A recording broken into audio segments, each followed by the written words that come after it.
Okay. Are there any homework questions that people have?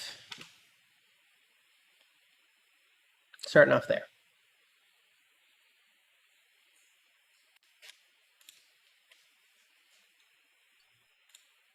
Could we go through 3.2, number 8?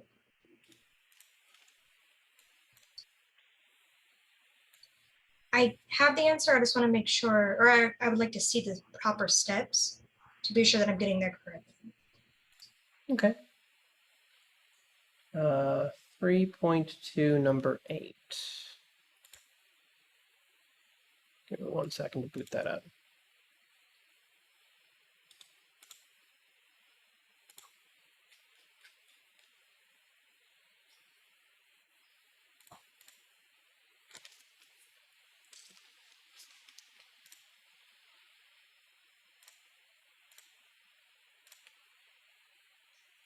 Okay, so we're asked to find the derivative of the function 3 natural log x.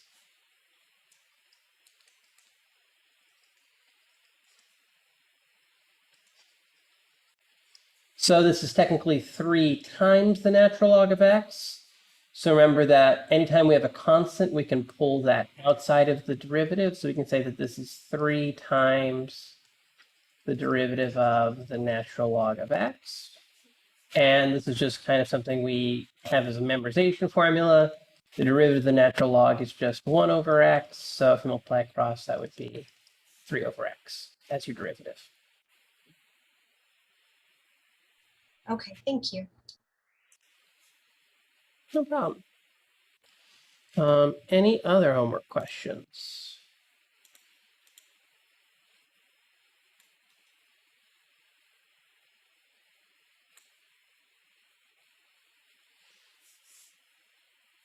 Okay, just to kind of state this again, the next homework set, which is 3.1 to 3.4, is going to be due on, oops, it'll be due.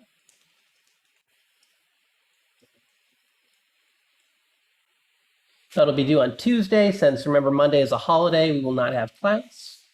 And so quiz 2 will be coming from that material, and it'll go up, Tuesday at 8:30, right after class, and it'll go to Wednesday at 6 p.m. That's when it's due. So it opens and due. Just kind of basically pushing everything back a day, just since we have Monday off. Okay. Any other questions for me before we get started with lecture today?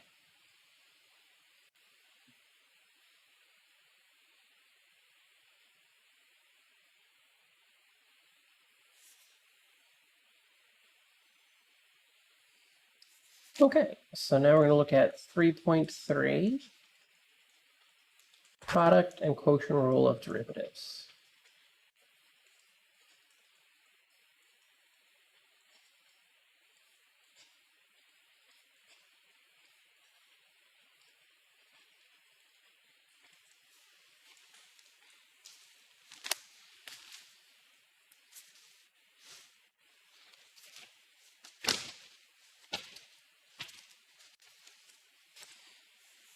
Okay, so something I said when we first kind of talked about these shortcuts for derivatives, like if we have something like, f of x is equal to x to the 5th, we could say that the derivative of that was 5x to the 4th using that power rule shortcut.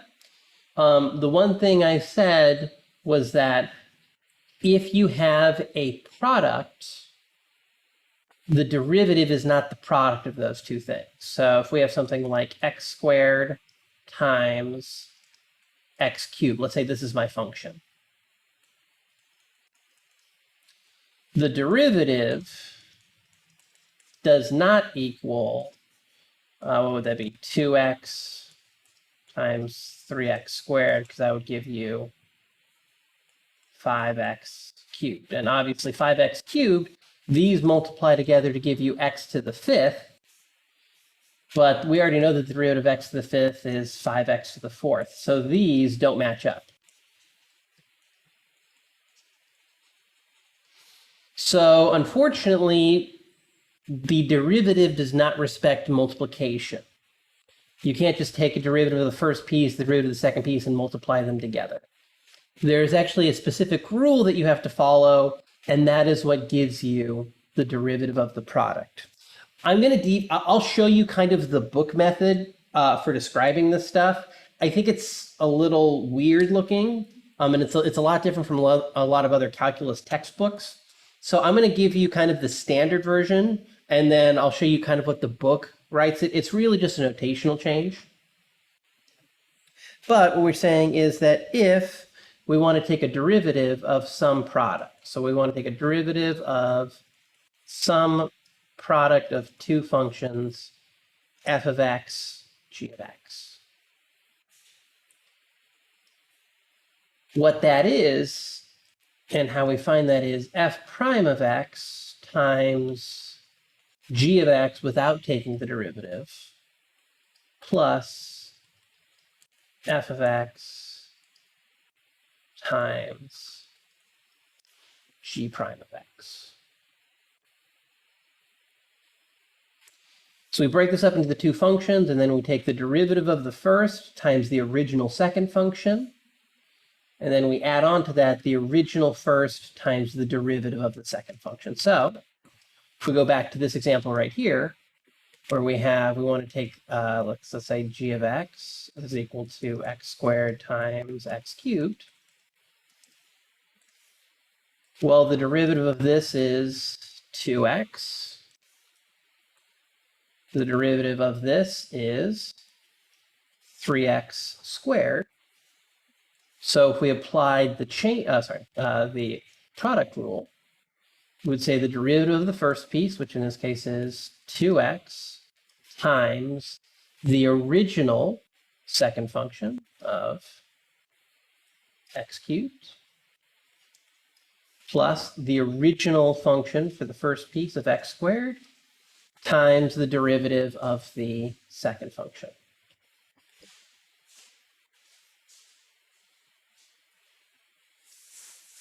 So if we work that out, that gives me 2x times x cubed, so that's 2x to the fourth. X squared times 3x squared gives me 3x to the fourth, which when added together gives us 5x to the fourth. And that does match up for this derivative.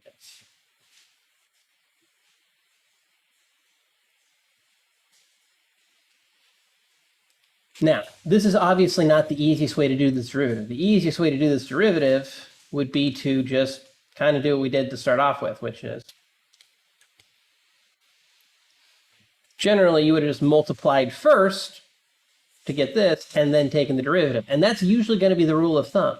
If you've got terms that can be multiplied and simplified down, sometimes you can actually do this multiplication and just end up with a single power.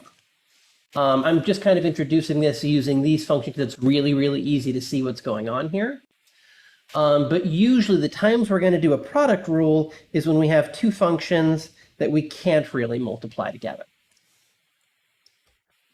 And we'll do a couple examples of those in just one second. But anything you have on the board, any questions?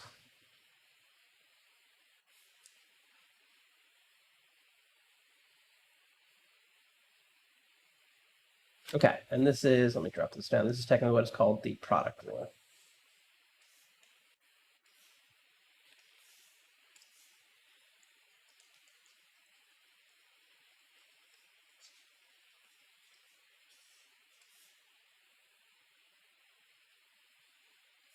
Okay, just a little aside, if you're reading through the book, I just kind of want to talk about its notation. Though it's very, very similar. It just breaks it up into a way that I think is a little bit more confusing. It says if you have some function y, which is equal to f of x times s of x, meaning the first equation and the second equation, then it says that y prime is equal to f of x times s prime of x plus f prime of x times s of x. You can kind of see the similar thing. They switch the order around. This piece here would correspond to kind of what we have up here. And this piece here would correspond to what we have right there. They switch the order around, but that's perfectly viable because of how addition works. The real reason I like to write it like this is in a second, we're going to get into, well, and I say in a second, we're going to do a couple more examples with this product rule. But we're also going to look at the quotient rule. And the reason I like to write it in this form is to make my product rule and my quotient rule look almost identical.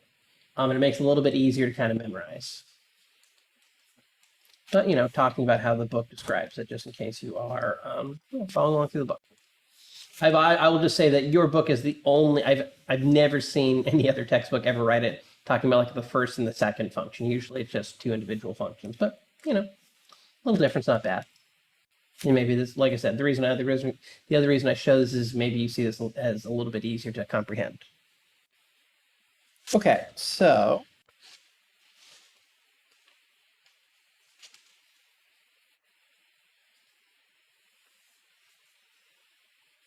where this starts to come in handy is when you have something like this.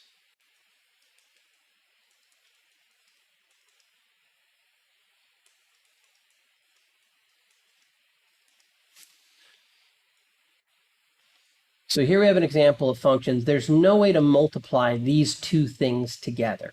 The x and the e are not the same base. There's no way to combine them into an overall function. So what we'll instead do is look at them as individual functions, kind of this first function by itself and the second function by itself. And we'll look at these two derivatives separately first. So the derivative of my first piece would be, well, 2 times 4 gives me 8x cubed.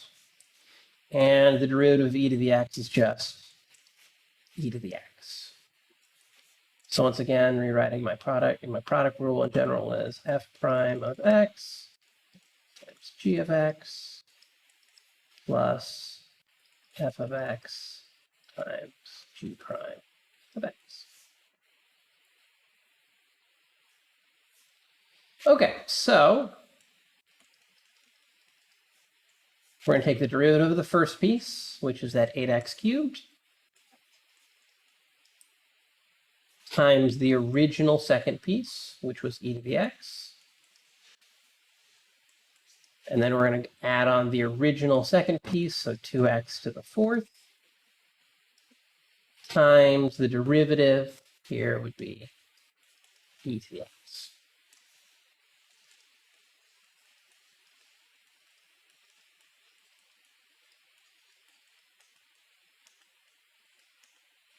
And there we go. There's my derivative.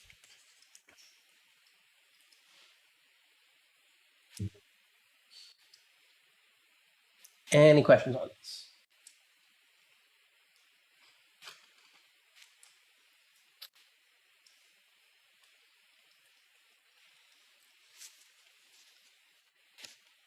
Okay. Let's do a couple more examples of this. But honestly, really, we only have so far, and actually in the entirety of this class, we really only have 3 types of basic derivatives, 3 types of functions, which is if we have our power rule, exponential, and the log.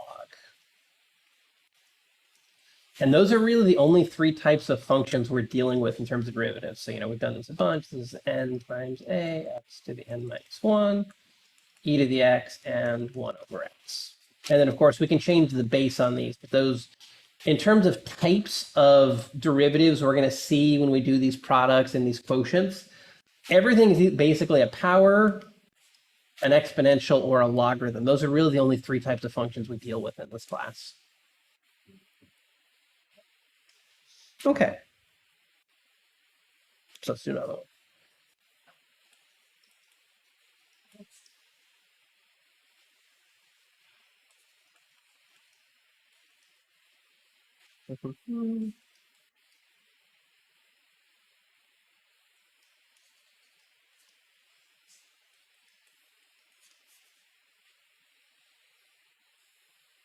Okay.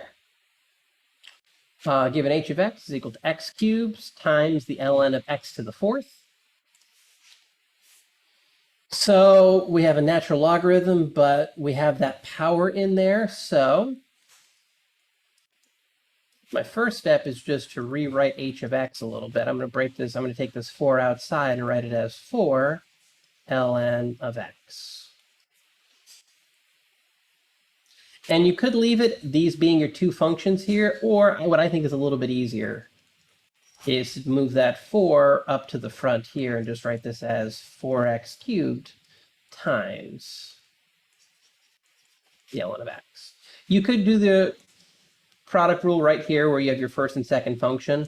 I just think it's a little bit easier to look at pulling that 4 all the way out front and just writing this as my first function and this is my second.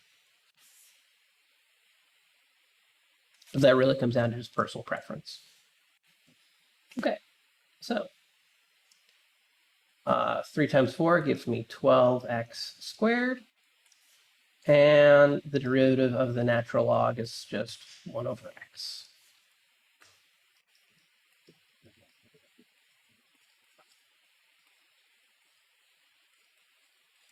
So let's just write my little product rule there.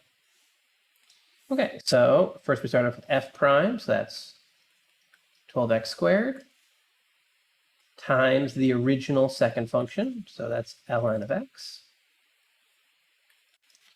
plus the original function, so 4x cubed, times the derivative of the second function, which is 1 over x.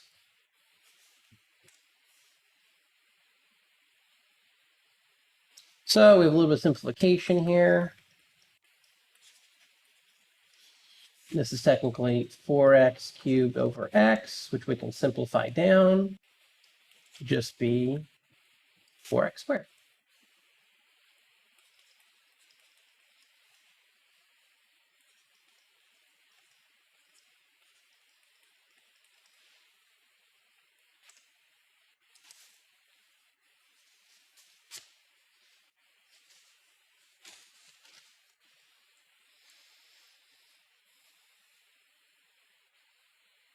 Alrighty. Any questions on this so far?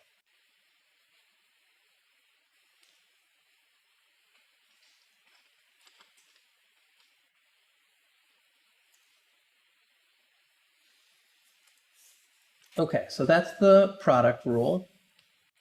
Now we're going to look at a quotient.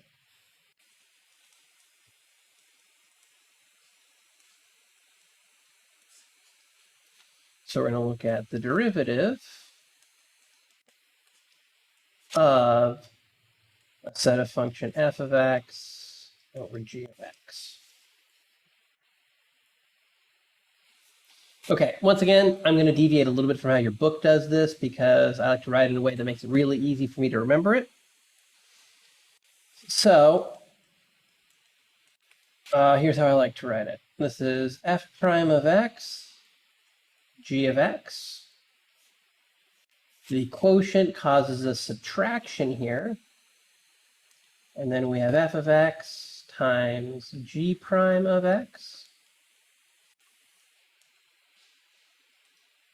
And it's all over g of x squared.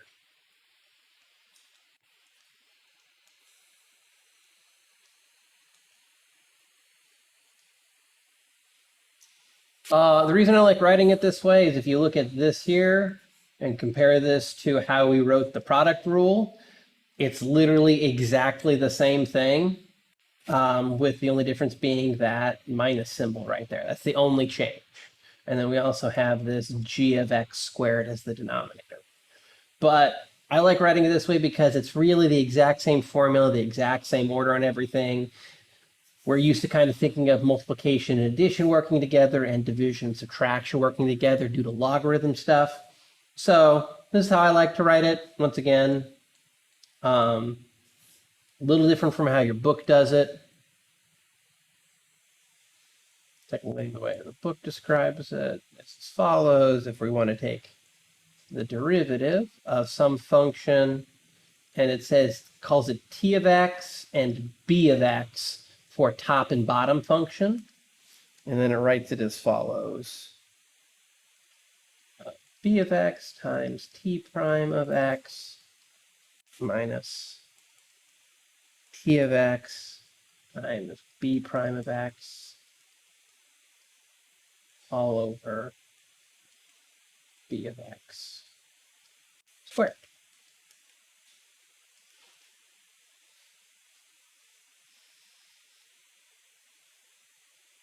So really kind of works out to be the same thing. Bottom times the top derivative. I have that just in the other order in terms of multiplication. Top times the bottom derivative. That's exactly the same as what we have right here. And then bottom squared, bottom squared. Exact same idea, some slightly different notation. Yeah. Now here it is important to remember that it didn't really matter if we go back to the product rule real quick. It didn't really matter whether you took the derivative of f or the derivative of g first because we're adding. But when we're talking about the quotient rule and we have subtraction, it does matter which one goes in front here. So technically speaking, and this is why I like to start off with the derivative right out front of that first function. So derivative times the non-derivative minus the non-derivative times the derivative. Okay. Let's do an example with this. I'll do one that we could probably simplify down once again using other methods, but just to kind of start off with an easier function.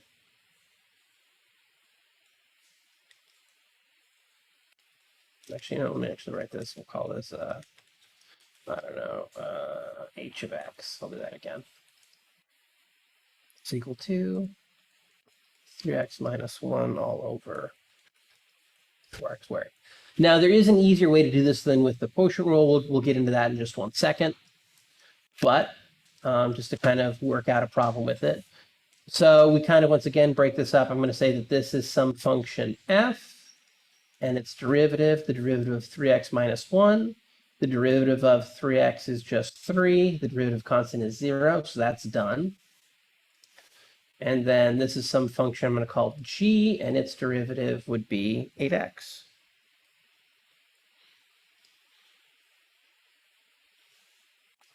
So, applying the quotient rule.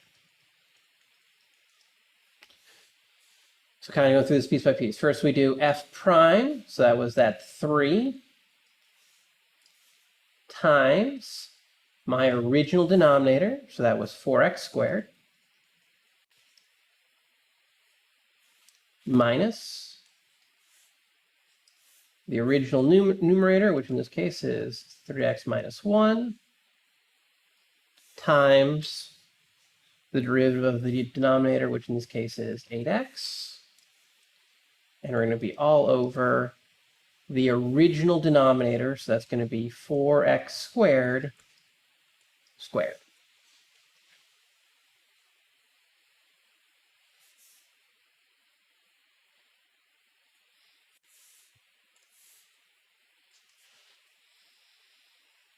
Any questions on that?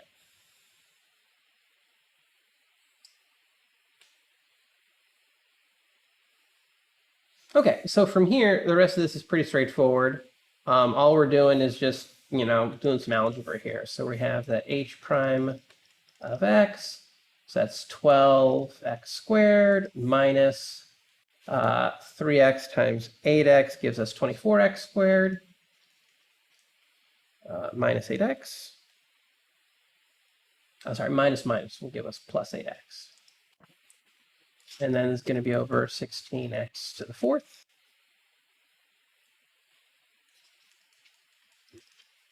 So a little bit of simplification here. 12 minus 24 is going to leave me with negative 12x squared plus 8x. And one thing to do to always make your life a little bit simpler, especially with these quotient rules, seeing if we can factor and cancel. So if we look here, we've got a x and a 4 common to both, so I can pull out a 4x out of the top, and that'll leave me with negative 3x plus 2.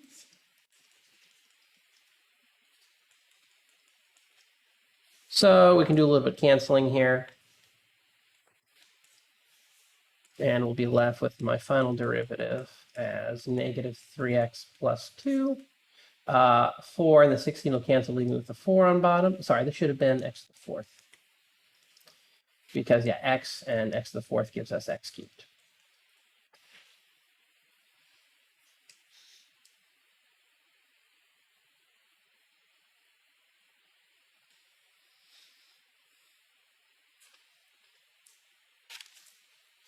Okay, we'll zoom out for a second. Alrighty.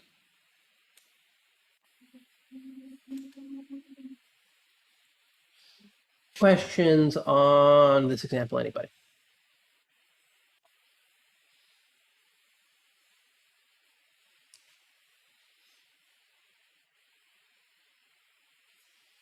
Okay, technically speaking, this is not the easiest way to do this problem. It's just a good example. You know, polynomials are easy to take derivatives of. Whenever you have a single term in that denominator, it's usually a lot easier, and we've done problems like this before. If I have 3x over 4x squared minus, well, write out full first, minus 1. What's a lot easier to do is to write this as 3x over 4x squared minus 1 over 4x squared. And then from here, we can just simplify our powers a little bit. So we're going to have 3/4, and that's going to be x to the negative 1 minus 1/4 x to the negative 2. And then we can just kind of, now we've got these written as powers. So negative 1 times that would be negative 3/4 times x to the negative 2. The negative 2 times the negative 1/4 is going to give me positive 1/2 x to the negative 3. So if you want, we could rewrite this back as negative 3 over 4x squared plus 1 over 2x cubed.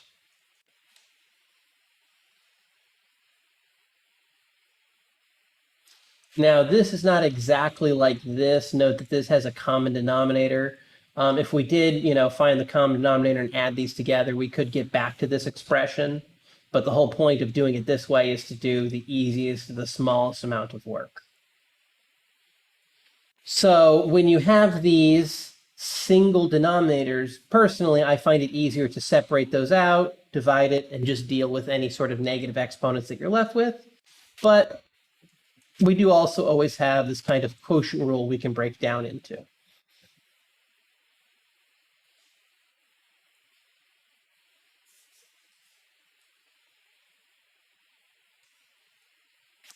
So really the times when you need this quotient rule are when you have a quotient that we can't break down. So if we have something that doesn't take much,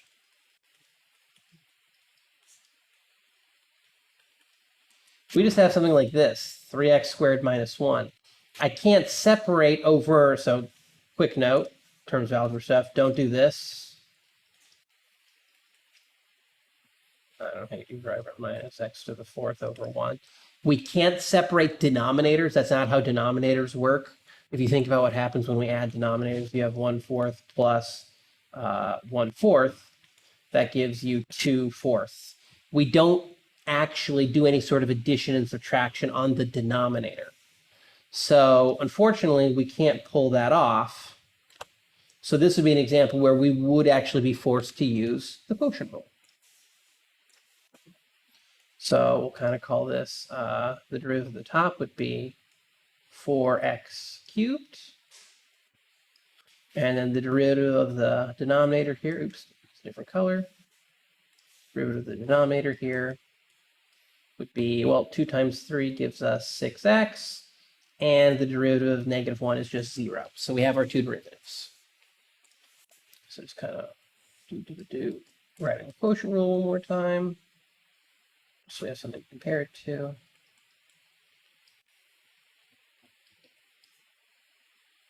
F of x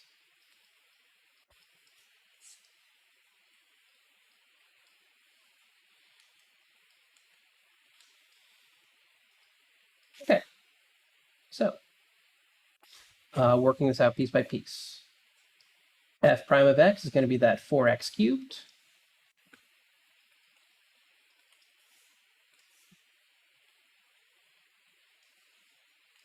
Times the original denominator. So that's 3x squared minus 1. Minus the original first numerator function of x to the fourth times my denominator of derivative of 6x.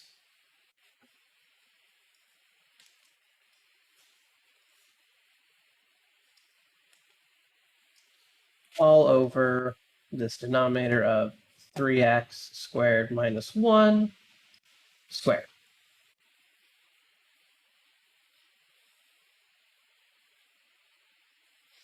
So general rule of thumb, leave this in a factored form. Do not FOIL that out. One, none of the problems will do it. And two, usually it makes the problem harder to simplify. Okay, so just continuing this out. So doing some distribution here, that's going to give me 12x to the fifth minus 4x cubed. And then here we're going to have minus 6x to the fifth over 3x squared minus 1 squared. And like I said, if you want to shortcut some of this, I don't necessarily need to see to do every single line here. I'm going to do it, of course, but 12 minus 6 gives me 6x to the fifth minus 4x cubed all over 3x squared minus 1 squared.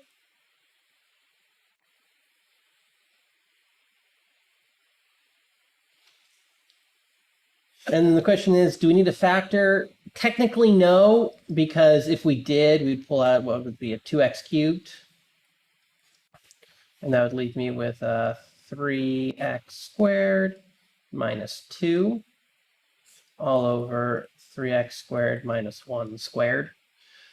Technically speaking, you don't need to do any sort of factoring here because nothing is going to cancel out. It was useful in that last problem, if we go back up here real quick. It was useful in this last problem to factor because stuff canceled out. In this case, nothing canceled. So if you want, this is equally as good as this.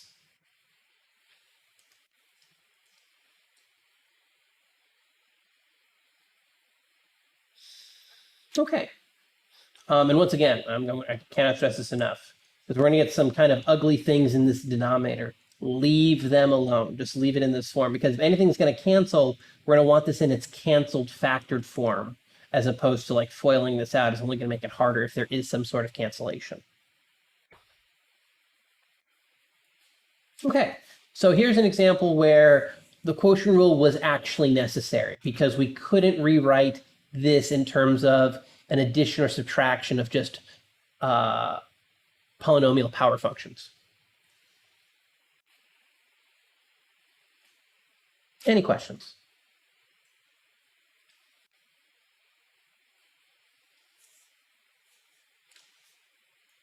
Okay. Let's look at a couple more. Let's look at one more just straight up function, and then we'll do a application problem.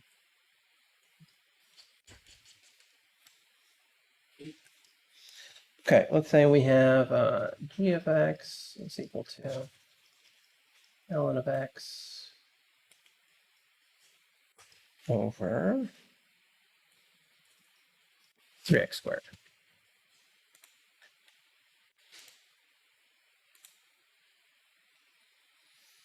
Okay, once again, there's no way to simplify this out because ln of x and 3x squared are two different types of functions. So there's really no way to combine those in a way that would make life easier. So in that case, we're just going to proceed to apply the quotient rule. So I'm going to look at the derivative of the top, which is just ln of x. So that has a derivative of 1 over x. And the derivative of the bottom, 3x squared, that has a derivative of 6x.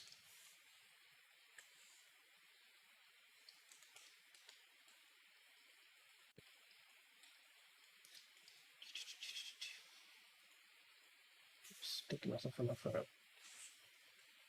I'm just gonna, this is probably the last time I write it, but just to kind of ingrain my nasally voice, repeating all of this motion roll stuff again and again and again.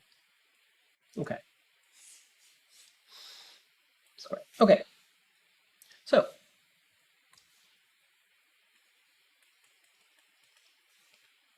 once again, derivative of the numerator function times the original denominator minus the original numerator function times derivative of the denominator, which is 6x in this case. All right. And then all over my denominator squared, so that's 3x squared raised to a power of 2.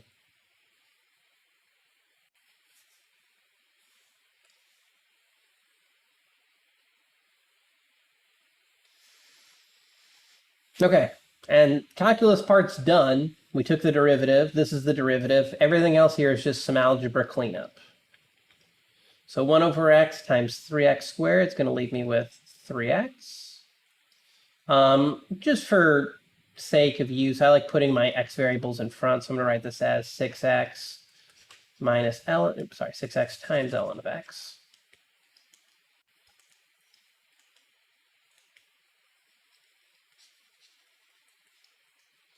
And 3 squared is 9, x squared is x to the 4th.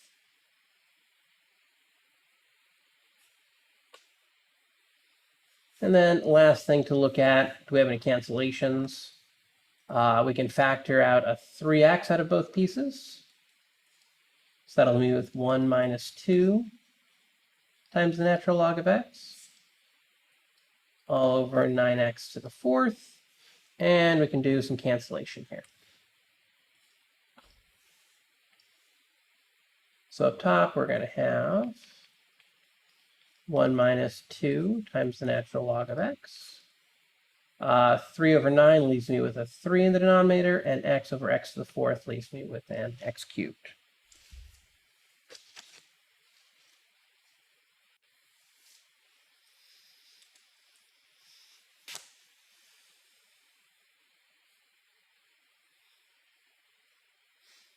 Alrighty.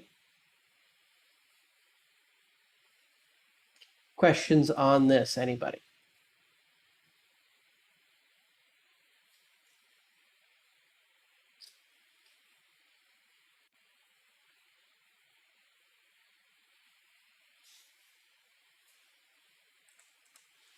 Okay.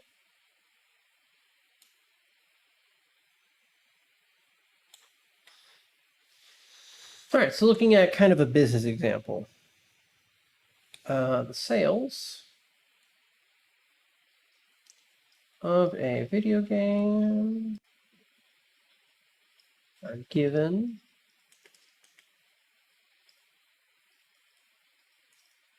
by the following function. S of t is equal to 150t all over t plus 3, where t is the time in months and s represents 1,000 sales. Yeah.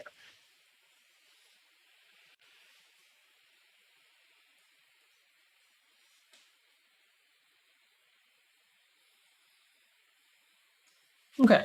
First thing, we're just going to find and interpret S of 6.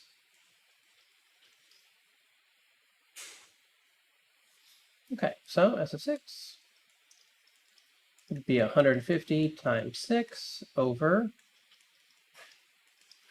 6 plus 3.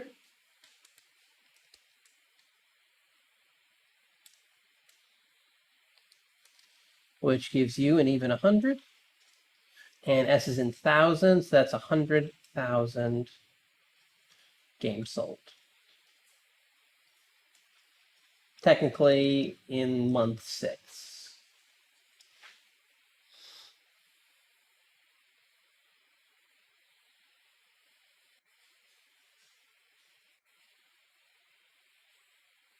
Okay.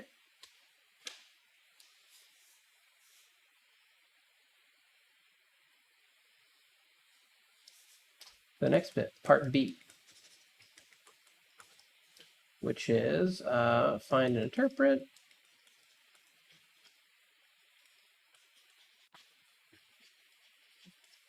S prime of 6. Okay, so first we find a derivative. So given that S of t is 150t all over t plus 3, the goal here is to find the derivative. So once again, we're going to do a quotient rule because we can't break up that denominator. So these are very, very easy derivatives. The derivative of 150t is just 150. The derivative of t plus 3 is just, derivative of t is just 1. Derivative of 3 is 0. So very, very easy derivatives. And now we're just going to work on our quotient rule. So we're going to take the derivative of the numerator function times the original denominator of t plus 3. And from that, we're going to subtract off the original numerator times the derivative of the denominator. Wrong color.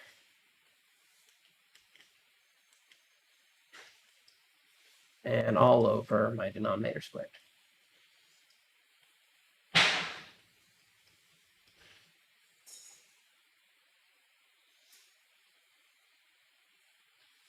So once again, doing just a little bit of algebra here.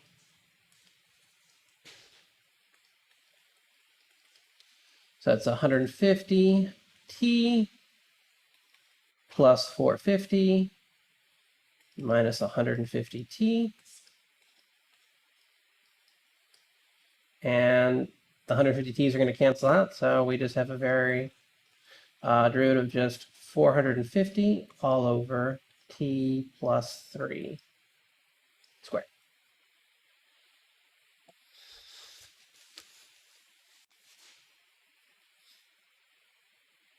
Okay, so last step is to just plug in 6.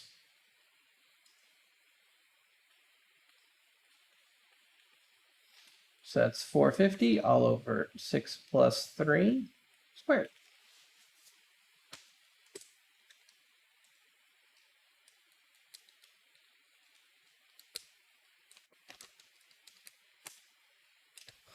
So rounding out here, that's going to give you 5.56.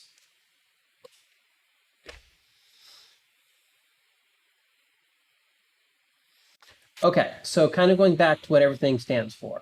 In this case, T stands for time, and S stands for 1,000. Well, secondly, let's say T stands for months. Let's be very clear here.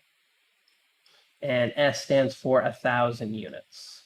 So in the past, we've done things where, like, if the numerator and the denominator both had 1,000, we could cancel those out. But we're not talking about thousands here. We're not talking about thousands of months. We're talking about each t is representative of 1 month. So in terms of the interpretation, we will have to actually keep that 1,000 in there. So what we can say is that sales in the 6th month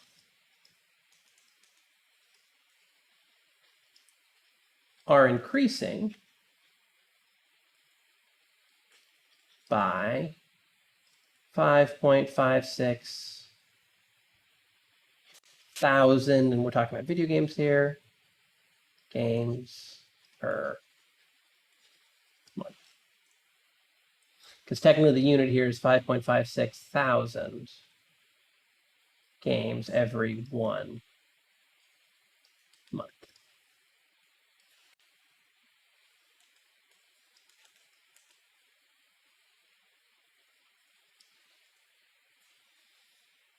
this here. Sales in the 6th month are increasing by 5.56 thousand games per month.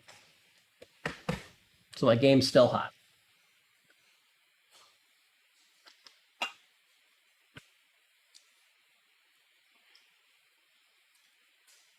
Okay.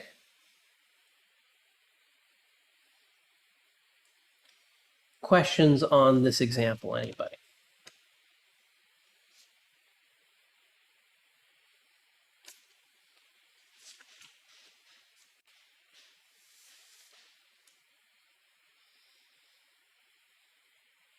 All right. So that does it. We'll just go through.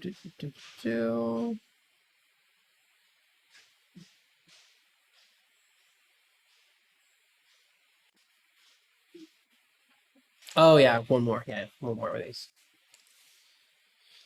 This is going to get into some stuff we're going to do later. Kind of a slightly different example here.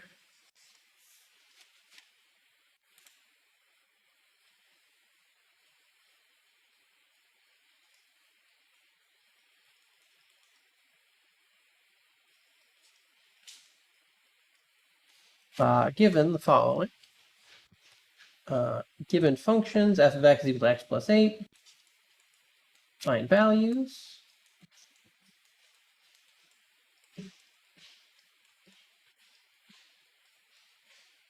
Where f prime of x equals 7.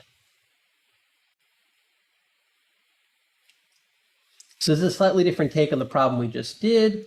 Here we're actually tasked to find specific values where the derivative equals a number. We're not plugging in 7, we're saying what values equal 7. Okay, so working this on out. So first thing we're going to do is find our derivative.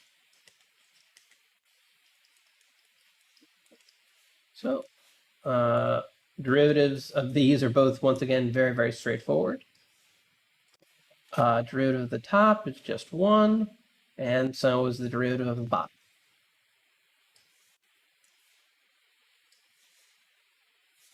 Okay, so setting this up. Derivative of the numerator times the original function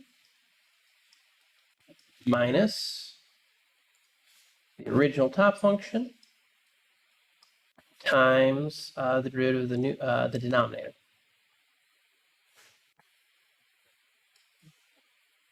All over the denominator squared.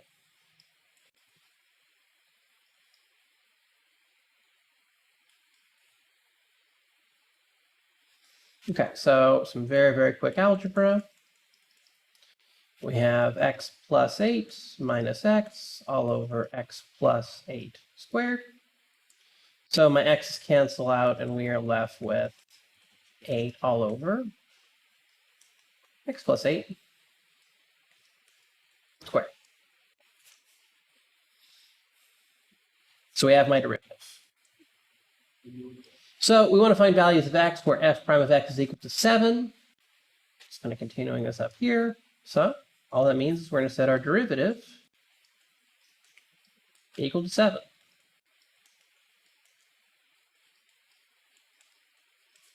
As for why we do this, we'll get into this a little bit later. This actually doesn't come up until I believe it's the next chapter, where we want to find specific values for the derivative. We'll get to that a little bit later. This is more just kind of an exercise in just doing some algebra work. Okay, so doing some quick little cross multiplication here. We have 7 times x plus 8 squared is equal to 8. Let's cross multiply. Now, if you wanted to, you could FOIL this out, factor in the 7, and then proceed to just, do quadratic formula. But honestly, if it's in this form, it's so much simpler to just first, we're going to divide the 7 over.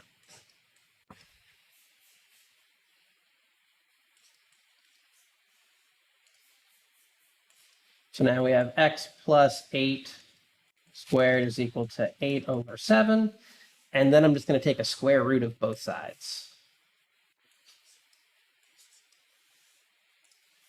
So now we have x plus 8 is equal to plus or minus now 8/7.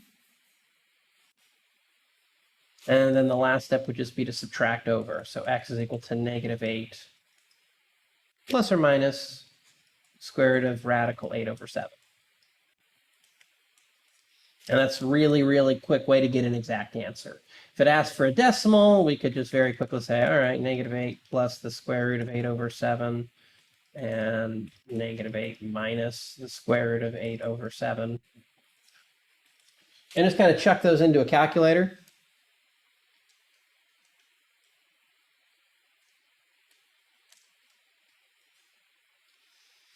So the minus gives you -907.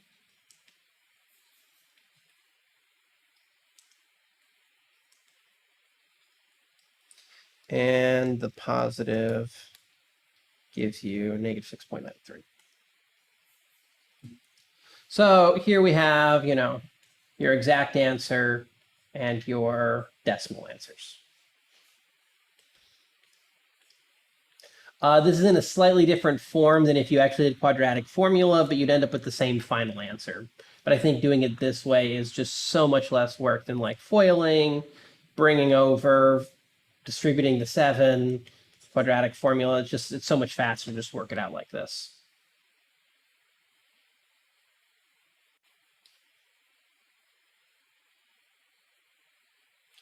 Okay.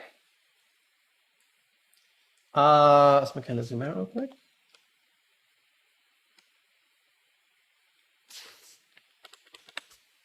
Any questions on this example?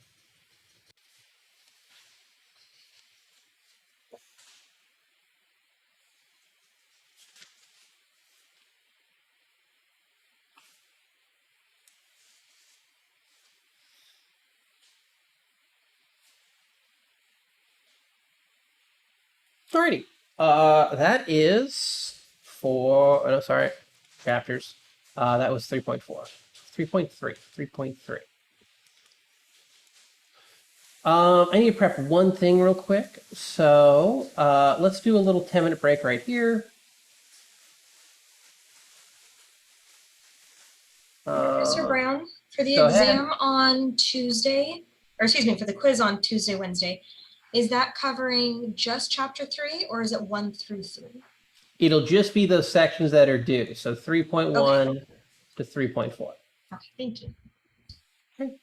Right now I have 6:57, so it's 10-minute break. Let's say I'll be back at 7:07. Oops, 7:07. Good God. Okay, I'm going to take a quick little water break, and I will be right back. All right, everyone, welcome back.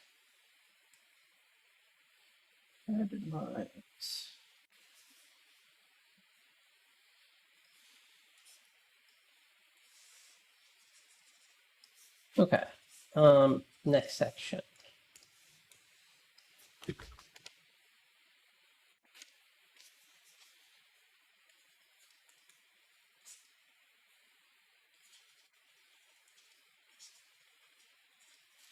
Chain rule. Okay. 3.4. Oh, thank you. Yep. I need to change that in my notes. Sorry. The book did a thing where it moved everything around and then dropped all my chapters by one. So if I ever do that, keep that in mind. But yes, thank you for that. 3.4. Okay, so the chain rule. So what we're going to start looking at is what happens when we have functions inside functions. Like we know what the derivative of e to the x is. That's easy. If we have, y is equal to e to the x, y prime is e to the x. But if we have something like y equals e to the 4x squared plus 1, how does that change the derivative? Because what we have here is a polynomial inside of a larger exponential function. Specifically, this is composition of functions. So we're looking at a function contained within another function. And the goal is to take the derivative of this.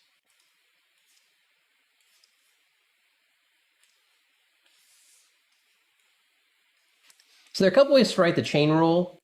In your book, actually, even your book has a couple ways of writing this.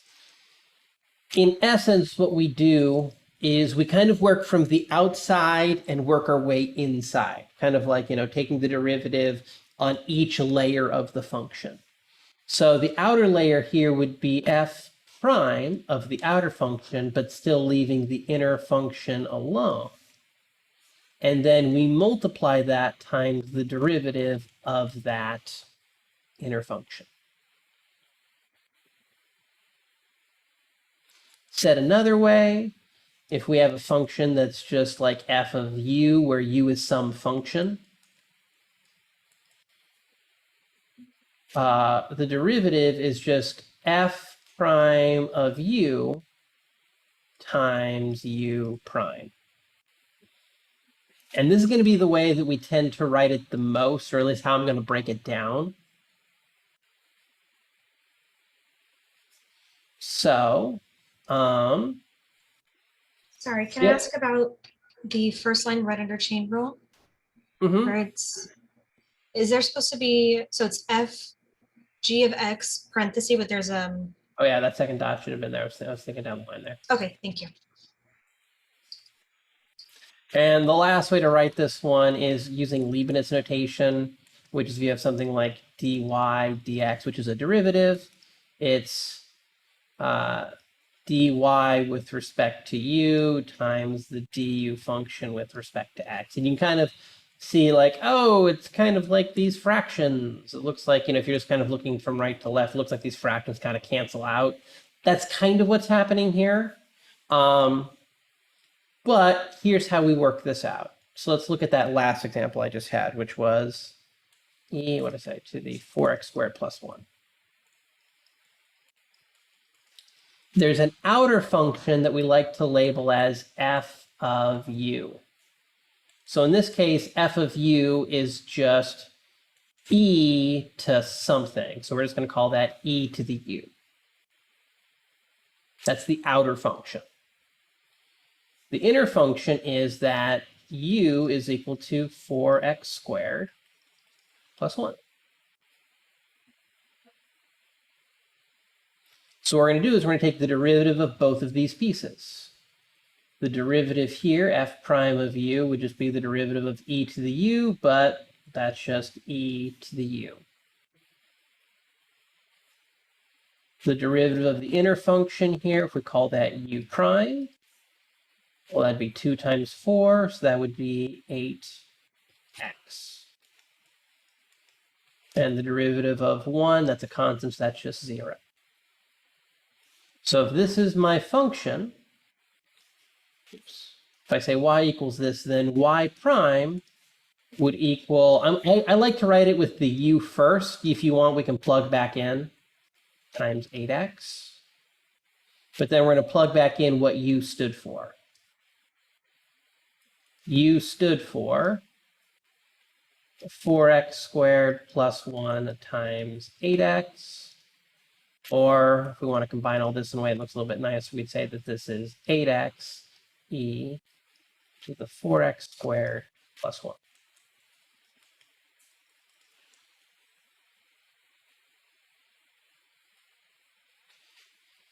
So for every derivative we're going to look at in this section, we're always breaking it down in terms of an outer function and an inner function. We take the derivatives of both, and then we just multiply those things together. And then usually the last step is going to be taking this u and substituting back in for whatever my original variable is. U is just kind of this dummy variable that allows me to kind of separate this out into two pieces without being confusing. That's all it is. It doesn't actually, you can use any letter if you want. U just happens to be the variable when we're doing these kind of like just random substitutions. Okay. Any questions on this exam?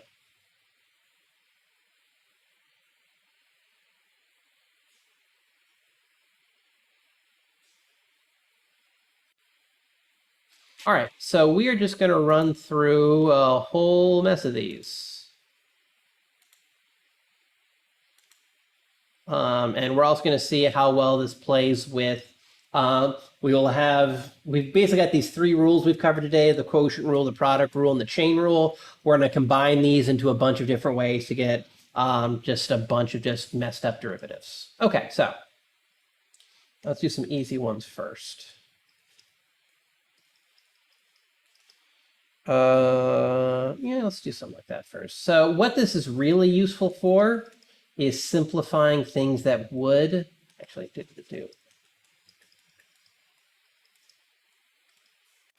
be just an absolute pain in the ass otherwise.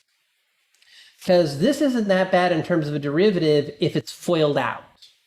But that would require me to FOIL out 5 binomials that would take forever. So what I'm instead going to do is break this up into an outer function, f of u, and the inner function u. And some people see the some people see the outer one first easier. Some people see the inner one first easier. So the inner one is going to be this 2x plus 4. So that means my outer function is something to the 5th power. So we're just going to call that u to the 5th.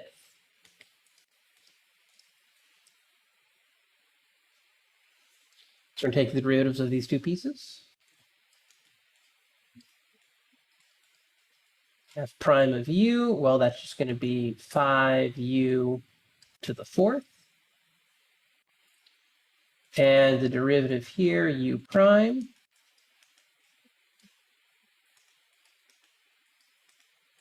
would just be the derivative of 2x plus 4. The derivative of 2x is just 2, and the derivative of 4 is 0. So f prime says that, well, first, once again, I like to write it with the u first. So that's 5u to the 4th times the second function of 2.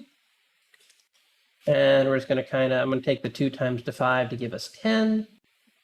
Technically, that's u to the 4th. And then I'm just, at the last step, always going to substitute what did u stand for.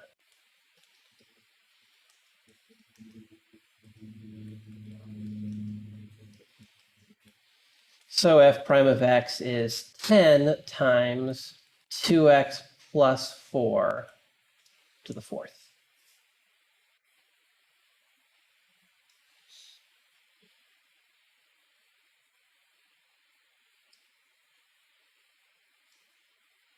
This would be my chain.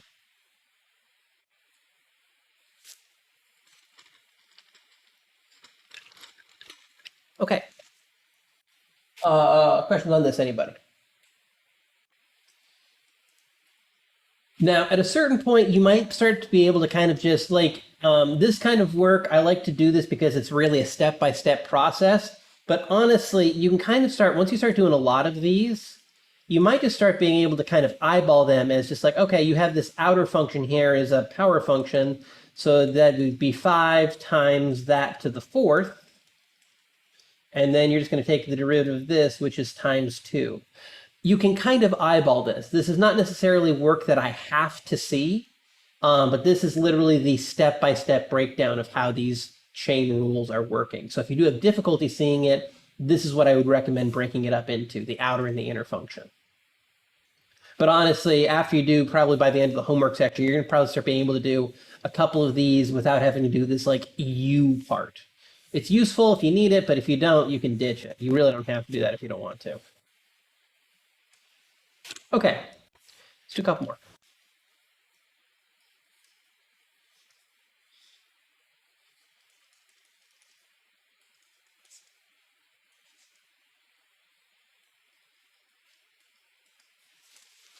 Okay, so this one looks like a quotient rule. And technically, you could treat it that way if you wanted to.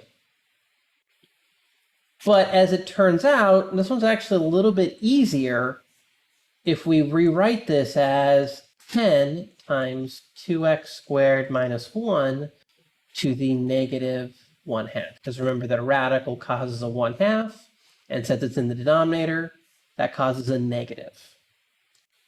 So once again, if you want to do quotient rule on this one, perfectly fine, perfectly acceptable, but it's actually a little bit easier break this up because now we could talk about the outer function, g of u, because we're talking about g, is 10 u to the negative 1/2, where u stands for 2x squared minus 1.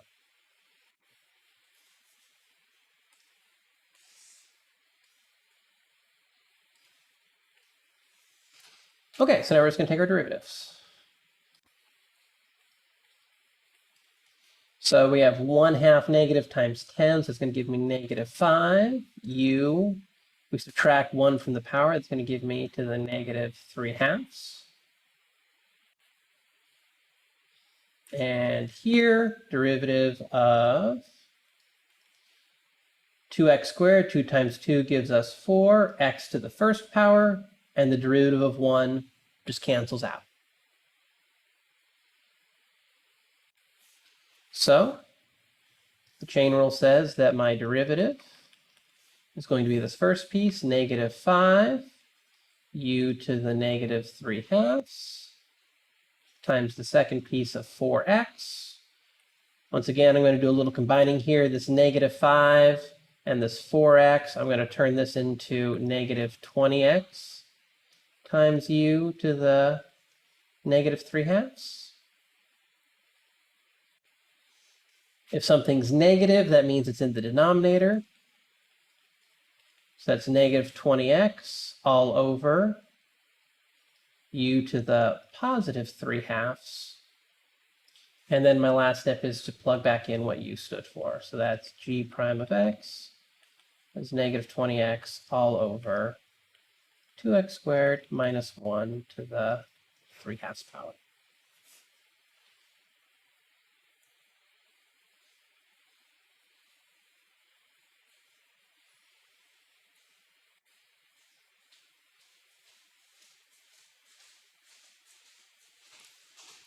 Zoom out one level here.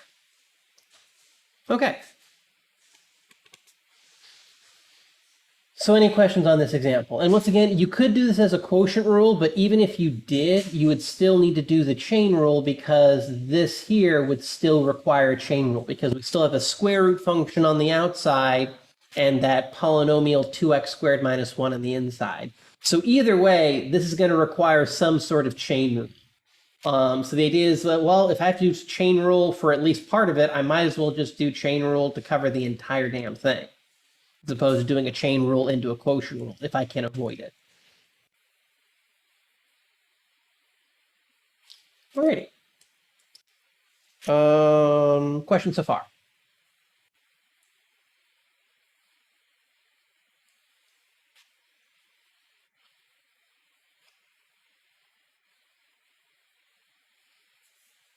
Okay, like I said, we'll get in some. We will get into some applications in a second, but really what I want to do is just kind of a lot of this chain rule stuff is really just mechanical stuff. So I really kind of want to just get through the mechanics of it.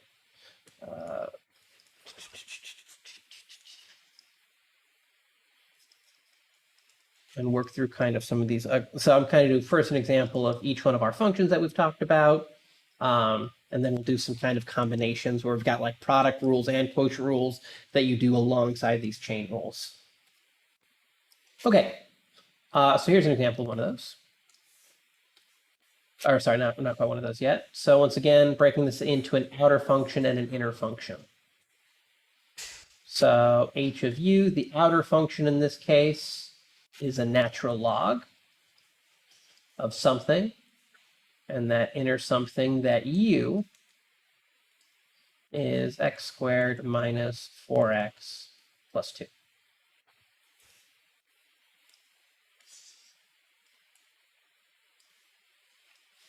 Okay, so taking a derivative is the derivative of the natural log is just 1 over the variable, which in this case is u. And the derivative of the inner function here, derivative of x squared is 2 times x. Derivative of negative 4x is just negative 4. And the derivative of 2, that's a constant, so its derivative is 0.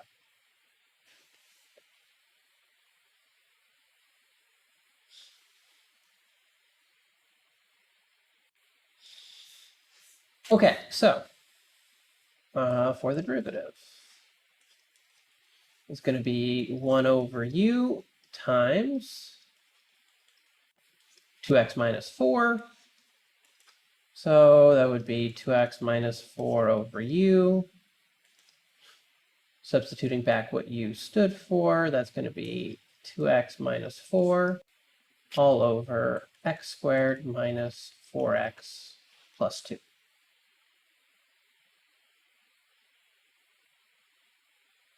The question of do I need to factor? Technically speaking, if you want, you could factor out a 2 here. But that denominator will not factor. So honestly, there's no real point to doing this because it doesn't make anything simpler. So if you want, you can just leave your answer as, we'll just say h prime of x is 2x minus 4 all over x squared minus 4x plus 2.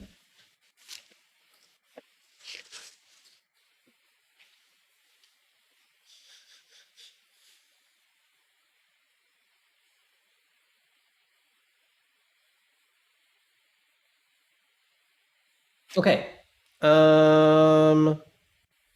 Questions on this example, anybody?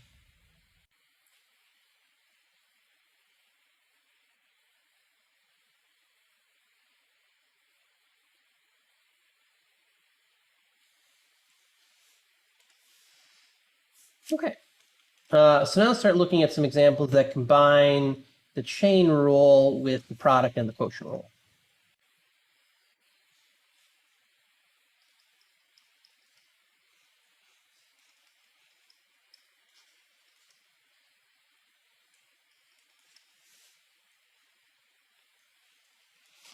Okay. All right, so here we have a product of two functions. This one has a very easy derivative of just x to the fourth. Well, derivative of that would be, the function is x to the fourth. The derivative would be 4x cubed. Easy peasy. This one we need to do a little bit of work on. So once again, technically speaking, you could break this one up using properties of logarithms. We've done something similar, but this one's actually very, very quick to do when you talk about a chain rule. So if we talk about just in general the derivative of ln of 3x. So just kind of doing some work off to the side. We're going to break this up into an outer function of ln of u and the inner function of 3x. So that would have, oh yeah, I'll write this as f of u. So this would have a derivative f prime of u would just be 1 over u, and the derivative of 3x is just 3. So we'd have 1 over u times 3. So 3 over u.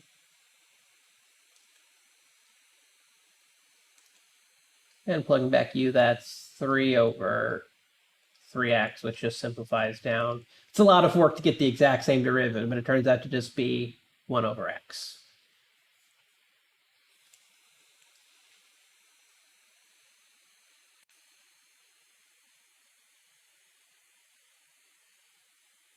So here's an example where in order to do part of the product rule, one of my functions required a chain rule. Okay, so now we're just going to proceed to do that product rule. So we take the derivative of the first piece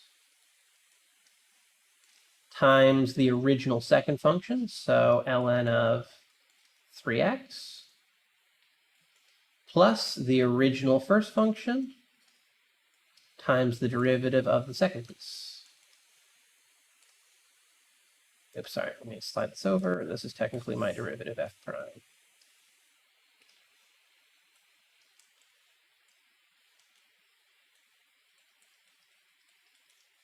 So just doing a quick little simplification here. We have 4x cubed times the ln of 3x, and x to the fourth over x just simplifies down to be x cubed.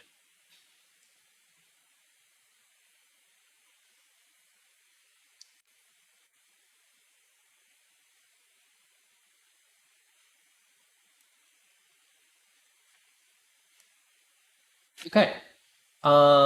Any questions on this example?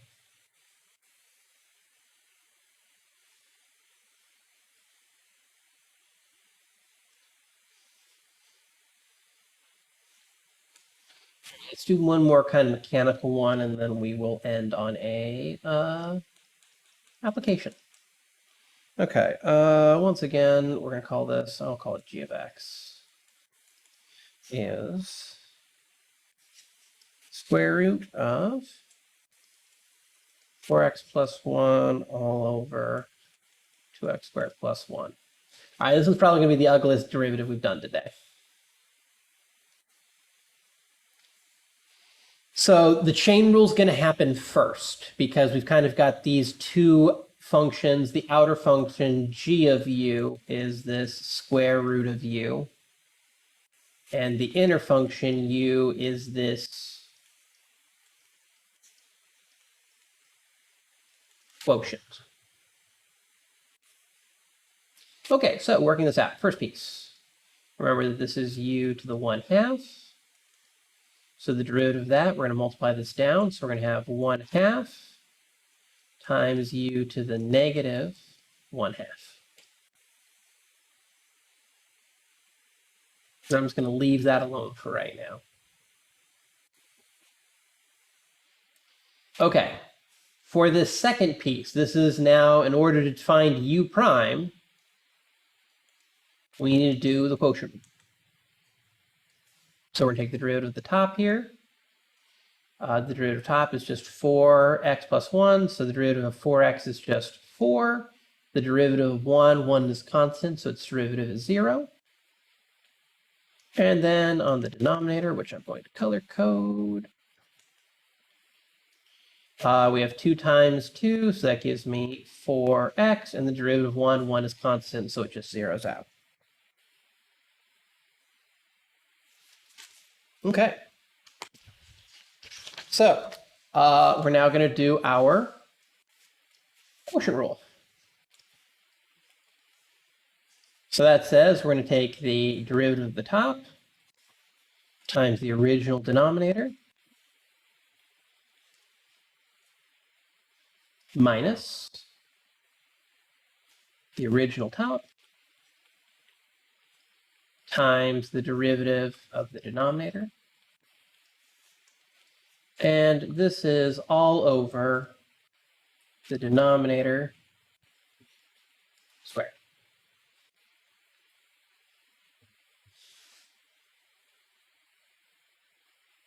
Okay, so doing a little bit of simplification on this just to make it a little bit nicer. Distributing out the first piece, it's going to give you 8x squared plus 4. And then we've got minus 4x times 4x gives us 16x squared minus 4x all over 2x squared plus 1 squared.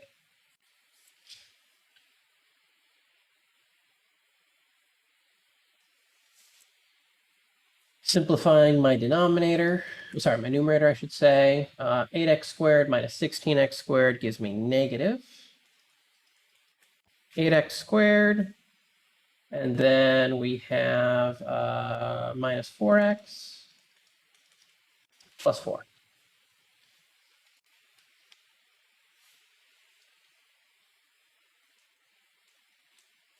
And then my denominator, we're just going to keep the same as 2x squared plus 1 squared.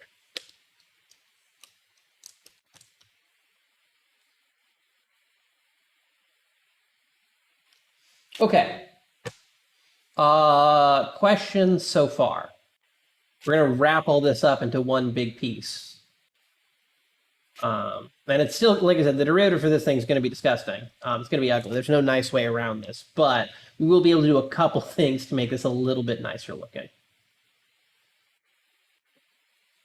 Okay, so the chain rule says that I'm just going to take this first piece and multiply it times this second piece. So we're going to have 1/2 u to the negative 1/2 goodness, u to the negative 1/2 times this whole expression. So negative 8x squared minus 4x plus 4 all over 2x squared plus 1 squared. We're going to plug back in what u stood for, which was this fraction. So we have 1/2 times 4x plus 1 all over 2x squared plus 1 to a negative 1/2 power times all of this garbage.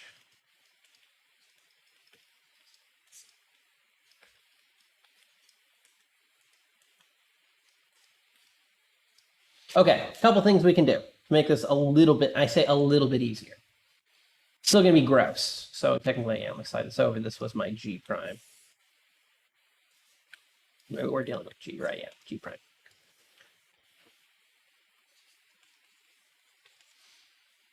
So a negative power is always just the reciprocal. So I can turn that into a positive power by making this flip the fraction. So 2x squared plus 1 over 4x plus 1. And a 1/2 power is the same as just a square root. So I can simplify this 1/2 by turning this into a square root. And this little itty bitty 2, I'm just going to multiply it here. And then that'll give me negative 8x squared minus 4x plus 4 all over 2 times 2x squared plus 1 squared.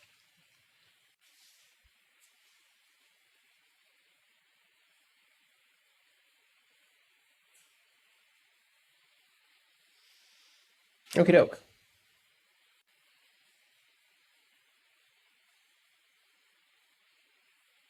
Questions on that, anybody?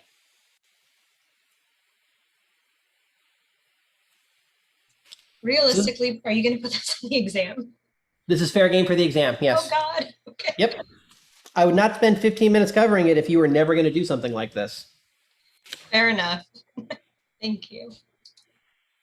I will say, as we kind of move on into later problems, the only part of this that I would have you do is probably just calculate this derivative, and that would be the end of the problem. As opposed to a couple other things is, maybe if I had it just, if this was your only derivative, that's where maybe I'd ask you to do some interpretations, plug in some numbers, do some costs, some averages. I will say that if I did ask this problem, the only thing about this problem would just be calculate the derivative. That's it. Do it. Okay. Thank you.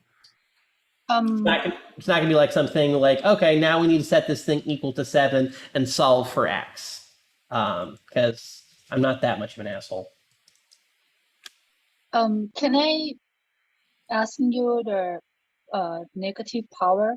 Can I move the whole thing on the bottom and put one, like, Yeah, if you want. I mean, it looks a lot worse. But you could write this as, 1 all over 2 times, you got to be careful here. You could say that it was the square root of, you'd have to go back to the original version of 4x plus 1 over 2x squared plus 1 times this mess, which I'm just going to be lazy and do this. You could do that if you wanted to. That would be fine. Okay, thank you. I think it's a little bit messier to look at, but yeah, you could. Okay. All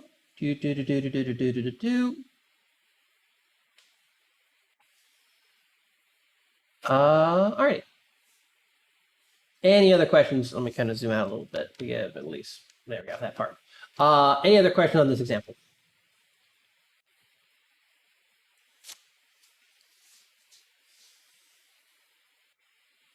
So I will say this is about as bad as they get. They don't get much worse than this, thankfully. At least for the fact that we don't have trigonomic functions really makes this, it simplifies some things. Okay, quick little business example.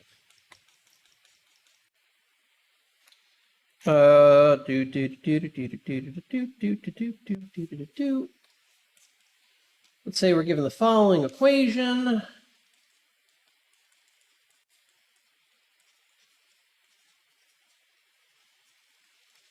y is equal to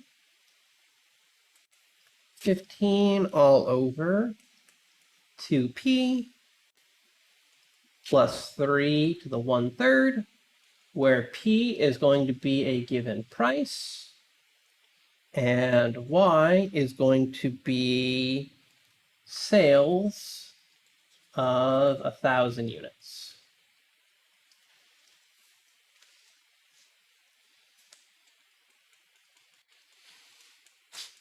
The question is, if the price changes from 175 to 275, how much will the sales change?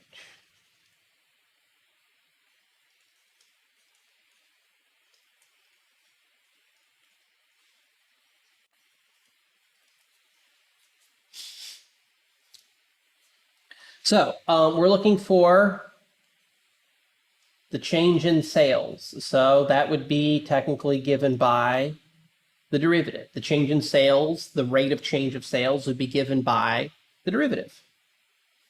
So, all right, working this out, we need to find, once again, I'll kind of say, we need to find our derivative. So given this guy, once again, you could set this up using a quotient rule, but it's actually much easier. Usually the only times you want to do a quotient rule is if you have variables in both the numerator and the denominator. If you just have a constant up top and variables in the denominator, it's usually easier to write this out as a chain rule as opposed to a quotient. Okay, so in order to write it out as a quotient rule, I'm just going to rewrite this as a negative power. So 15 times 2p plus 3 to the negative 1/3.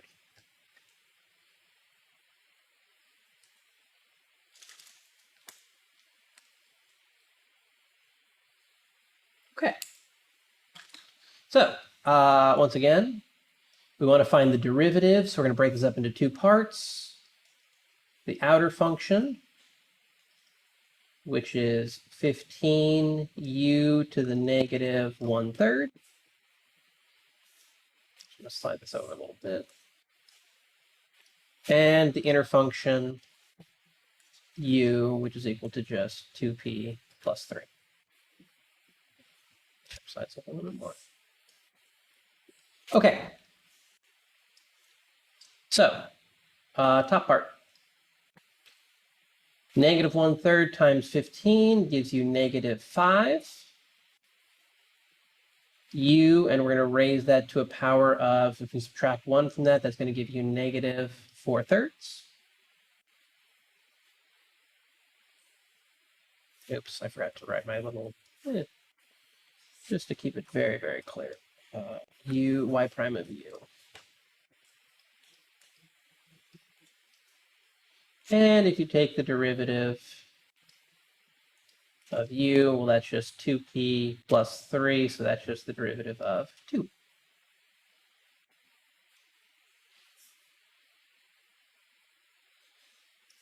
So my derivative here, y prime, would be negative 5u to negative 4/3 times 2.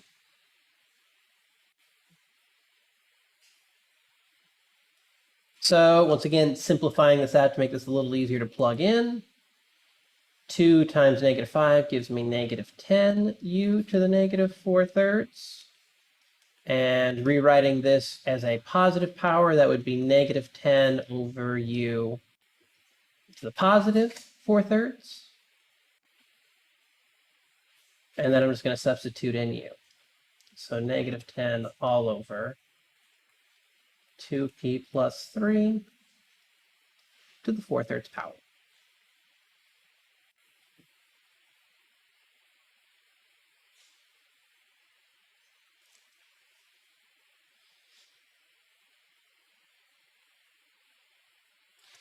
Any questions on this first part?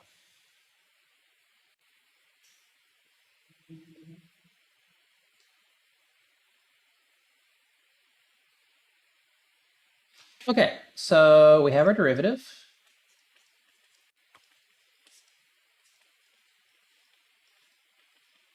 And we want to figure out what will be the sales change if the price goes from $1.75. It was $1.75, right? Yeah, to $2.75. Okay. So first we're going to plug in my price of $1.75. So we're going to let P equals 175. So what that's going to give me is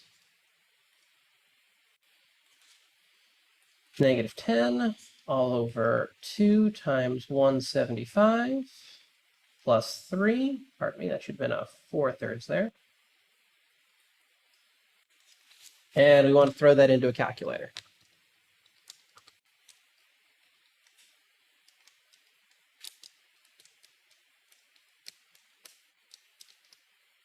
So that gives you the following. Negative point, we'll go up to 3 decimal places, 824. Okay, so units are important here. Let's move back out. Well, I can almost get it on there. So P is our term of price, so that has a unit of dollars, and Y is 1,000 units. So what this is telling me is that that's negative 0.824 thousand units. Let me kind of write it like this. Negative 0.824 thousand units per dollar. And secondly, it's always a unit for when we're doing these slopes. So what we're seeing is we're seeing a decrease of, now careful here, that's 0.824 thousand. So if you think, if we take 0.824 and it's times 1,000, that's just 824.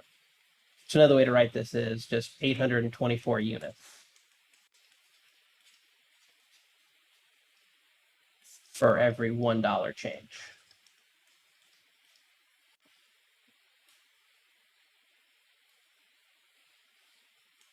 Okay, so how does this help me? Well, if you notice, we're going from $1.75 to $2.75 change, which miraculously, oh look, that's $1.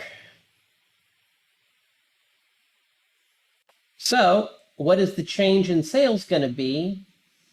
We're going to lose, and you could either write it as 0.824 thousand or 824, just total.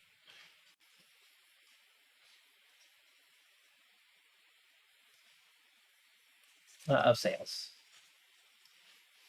And it's kind of either or, whichever one you want to prefer. I will say, I think let me double check. I think your homework problem. Yeah, your homework problem actually has it in thousands, so you'd want to use the decimal version. So just be careful about that.